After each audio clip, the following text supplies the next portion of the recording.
크리스찬의 쉿 콰이어트 타임.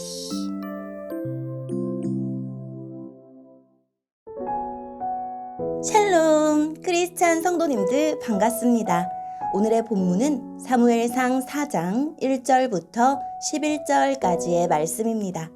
본문의 제목은 언약궤를 빼앗기다 입니다.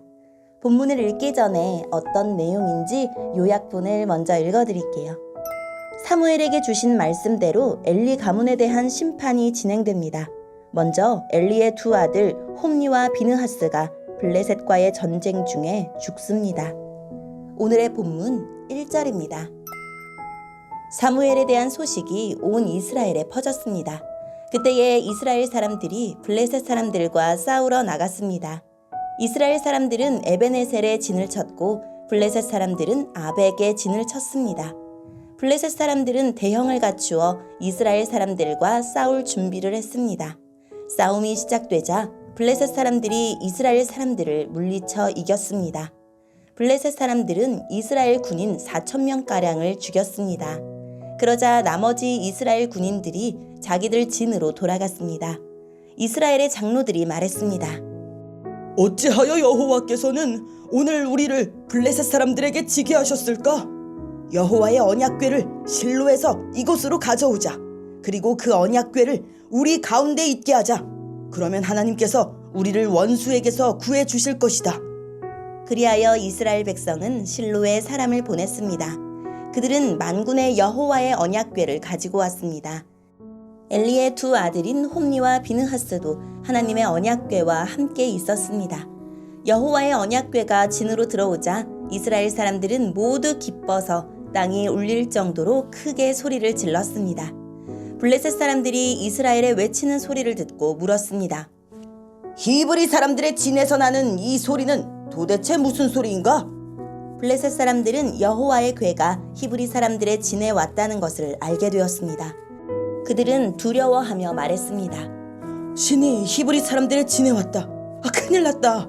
전에는 이런 일이 없었다. 도대체 이 일을 어떻게 하면 좋으냐? 누가 우리를 이 강한 신에게서 구해줄 수 있을까?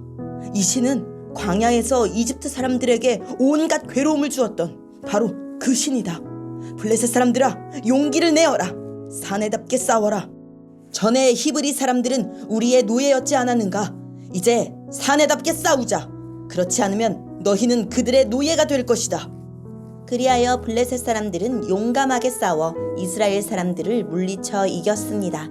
이스라엘의 군인들은 모두 자기 집으로 도망쳤습니다. 이스라엘은 크게 져서 군인 3만 명을 잃었습니다. 게다가 하나님의 궤를 블레셋 사람들에게 빼앗겼습니다. 엘리의 두 아들인 홈니와 비느하스도 죽었습니다. 아멘. 오늘의 본문을 통해 이해할 수 있는 부분은 무엇일까요? 블레셋이 이스라엘 땅을 차지하려고 공격합니다. 블레셋과 이스라엘 간의 전쟁이 아벡에서 일어납니다. 훈련된 블레셋 사람들은 이스라엘 군인 4,000명가량을 단숨에 물리칩니다. 당황한 이스라엘 장로들은 실로에 있는 언약궤를 앞세우면 하나님이 도와주셔서 전쟁에서 이길 수 있다고 생각합니다. 하지만 하나님은 언약궤를 앞세우라고 말씀하신 적이 없습니다. 그들은 하나님에게 묻지 않고 자기가 옳다고 여기는 것을 하나님의 뜻으로 여깁니다. 그저 하나님의 힘을 이용해 나의 승리만 얻으려고 합니다. 언약궤가 실로를 떠나 진영 안으로 들어오자 이스라엘 백성은 크게 소리를 질렀고 블레셋 사람들은 두려움에 떱니다. 출애굽 사건은 너무나 유명한 사건이었기에 블레셋 사람들은 자신들이 이집트 사람들처럼 재앙을 받을까봐 두려워합니다. 하지만 전쟁은 블레셋의 승리도 끝납니다. 이스라엘은 3만 명의 군인을 잃고 언약궤를 빼앗기고 엘리의 두 아들도 죽습니다. 하나님이 엘리 가문에 대해 사무엘에게 하신 말씀 그대로 이루어집니다. 오늘의 말씀을 통해 알 수 있는 우리 하나님은 어떤 분일까요?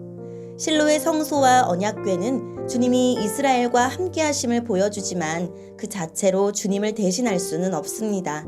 주님의 뜻을 묻지 않고 단지 언약궤를 승리를 위한 수단으로 삼은 자들의 끝은 비참했습니다.